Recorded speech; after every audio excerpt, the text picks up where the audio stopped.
ये है आपका अपना चैनल माई पोर्टल। साथियों, अपार आईडी के इस अंक में आप सभी का स्वागत है। जैसा कि आप सभी जानते हैं, यूडाइस पोर्टल पर हम पिछले कुछ वर्षों से बच्चों की अपार आईडी तैयार कर रहे हैं और अब अपार आईडी की कई स्तर पर आवश्यकता भी होती है और पेरेंट भी अपार आईडी की डिमांड करने लगे हैं। ऐसे में एक बार फिर से हम अपार आईडी की सारी प्रोसेस का रिव्यू कर लेते हैं। 2026 के परिप्रेक्ष्य में क्या परिवर्तन हुआ है और क्या क्या हमें करना है। कुछ प्रोसेस हैं जिससे 100% अपार आईडी आपकी बन जाएगी। चलिए बात कर लेते हैं आगे। सबसे पहले हम पहुंचेंगे udais+.gov.in पोर्टल के HTMS मॉड्यूल में और वहां पर जाकर आपको मिलेगा अपार मॉड्यूल। क्या करना है और क्या नहीं करना है, इसके बारे में हम आगे आपसे बात करेंगे। अपार आईडी कुछ स्टेप्स हैं, उसको भी हम क्रम से आपको देख लेते हैं। शुरू करते हैं। अपार आईडी में सबसे पहली आवश्यकता होगी बच्चे की जनरल प्रोफाइल को पूरी करने की। इसलिए जैसे ही आप बच्चे की अपार आईडी क्रिएट करने जाए तो सबसे पहले उसकी जनरल प्रोफाइल को पूरा कर लें। इसके बाद दूसरा महत्वपूर्ण स्टेप है आधार वैलिडेशन का। जितने भी एक्टिव स्टूडेंट्स हैं जो आपके विद्यालय में इस वर्ष पढ़ रहे हैं, उन सभी की अपार आईडी बनाने के लिए आपको एक बार उनका आधार वैलिडेशन करना होगा। इसके बाद अगर बच्चे के नाम और आधार में अंतर है, उसके लिए आपको करेक्शंस की ज़रूरत होती है। 03 फॉर्म होता है, उसको भर के आपको देना होता है। तो चलिए चलते हैं अपार आईडी बनाने की प्रोसेस को ऑनलाइन करते हैं। किसी भी ब्राउज़र पर यूडाइस पोर्टल को ओपन कर लेते हैं। कुछ इस तरह से किसी भी ब्राउज़र में आपको टाइप करना पड़ेगा udais+.gov.in। यहाँ पर आप लॉगिन फॉर ऑड मॉड्यूल पे जाएंगे। इसके बाद में स्टेट को सिलेक्ट करना है। स्टेट सेलेक्ट कर लेने के बाद आपको जाना है स्टूडेंट मॉड्यूल के अंदर। लॉगिन कर लेते हैं। यहाँ पर आपको यूज़र नेम और पासवर्ड एंटर करना है। यूज़र नेम स्कूल का यूडाइस कोड होता है और इसका पासवर्ड आपके पास उपलब्ध होगा। अगर पासवर्ड का कोई इशू है तो यहाँ पर फॉरगेट पासवर्ड भी एक ऑप्शन दिया है, आप वहाँ पर जाकर फॉरगेट कर सकते हैं। कैप्चा कोड डालकर हम साइन इन कर लेते हैं। जैसे हम साइन इन करेंगे तो कुछ इस तरह की स्क्रीन हमारे सामने आ जाएगी। यहाँ पर आपको स्कूल का डैशबोर्ड दिखाई देगा कि हमारे स्कूल में किस किस क्लास में कितने कितने बच्चे हैं। इसके बाद आप जाएंगे अपार मॉड्यूल में, जो कि आप कुछ इस तरह पे यहाँ पर देख पा रहे हैं। यहाँ पर क्लिक कर लेते हैं। अपार मॉड्यूल में पहुँचने के बाद आपको किस क्लास के बच्चे की अपार बनाना है, आप उस क्लास को यहाँ पर सिलेक्ट करेंगे। सेक्शन भी सिलेक्ट करने का ऑप्शन यहाँ पर दिया गया है और गो बटन क्लिक कर लेते हैं। जैसे ही हम यहाँ पर गो बटन दबाएंगे तो इसके बाद अब आप देखेंगे यहाँ पर स्टेटस आ रहा है अपार आईडी बनाने का। उनका स्टेटस आप यहाँ पर देख सकते हैं। अगर अपार आईडी जनरेट हो गई तो यहाँ पर अपार आईडी जनरेटेड दिखाई देगा और उसकी अपार आईडी आपको यहाँ पर नीचे लिखी हुई दिखाई देगी।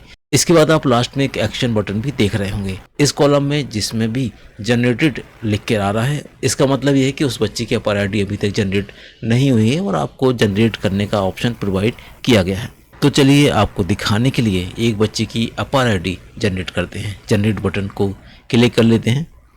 जैसे ही आप यहाँ पर क्लिक करेंगे तो कुछ बेसिक इन्फॉर्मेशंस आपके सामने यहाँ पर लिख कर आ जाएगी। अगर आपने बच्चे की जनरल प्रोफाइल सेव नहीं की है तो उस पर डायरेक्ट जाने के लिए भी यहाँ पर एक ऑप्शन प्रोवाइड किया गया है जनरल प्रोफाइल का। इसके बाद अब नीचे से कुछ इन्फॉर्मेशन है, आपको वो इन्फॉर्मेशन भरना है।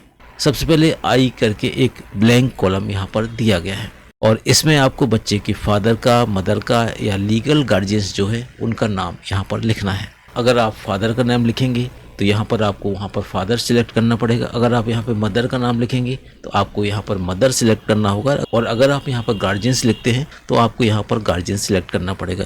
कहने का तात्पर्य यह है कि जो भी नाम आप लिखेंगे उससे बच्चे का रिलेशन जो भी है आपको यहाँ पर सिलेक्ट करना है। इसके बाद आप क्या आईडी प्रूफ सबमिट कर रहे हैं आपको ये यहाँ पर बताना है। आईडी प्रूफ के लिए आप आधार भी दे सकते हैं, पेन भी दे सकते हैं, इपिक भी दे सकते हैं, ड्राइविंग लाइसेंस भी दे सकते हैं और पासपोर्ट का डिटेल भी यहाँ पर दे सकते हैं। अब हमारे पास यहाँ फादर का आधार अवेलेबल है तो हम यहाँ पर आधार लिख देते हैं और इसके बाद अगले कॉलम में फादर का आधार नंबर हमें टाइप करना है। आधार लिख लेने के बाद अब आ जाते हैं नीचे। यहाँ पर लिखा हुआ प्लेस ऑफ फिजिकल कंसेंट। आप कहाँ से इसको बना रहे हैं, आपको उस जगह का नाम यहाँ पर लिख लेना है। प्लेस का नाम लिख लेने के बाद आपको करंट डेट सिलेक्ट करना है। करंट डेट सिलेक्ट कर लेने के बाद अब यहाँ पर HOD का कुछ कंसेंट से आप वो भी देख लीजिए। प्रिंसिपल का नाम यहाँ पर ऑटोमेटिक लिखा हुआ आएगा और सारी डिटेल्स यहाँ पर लिखी हुई है। इसके बाद आपको सिर्फ सबमिट बटन क्लिक करना है।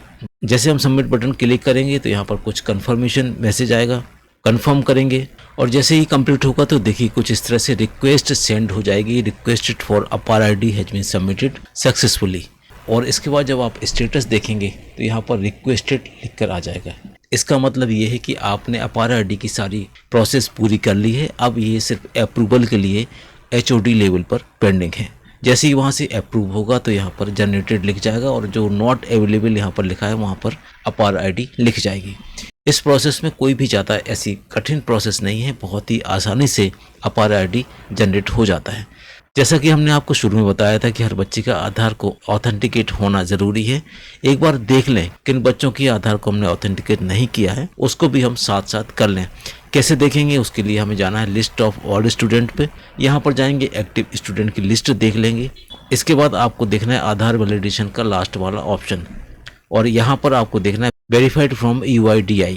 इसका मतलब ये आधार वैलिडेट हो गया है। आप सारे बच्चों को स्क्रॉल करते जाएंगे, जहाँ पर आपको रेड कलर से वेरिफिकेशन फील्ड दिखाई देगा, आपको वो फिर वैलिडेट अगेन करना है। वैलिडेशन जो फेल हुआ है उसके पीछे रीजन भी यहाँ पर लिख के आपके सामने आ रहा है।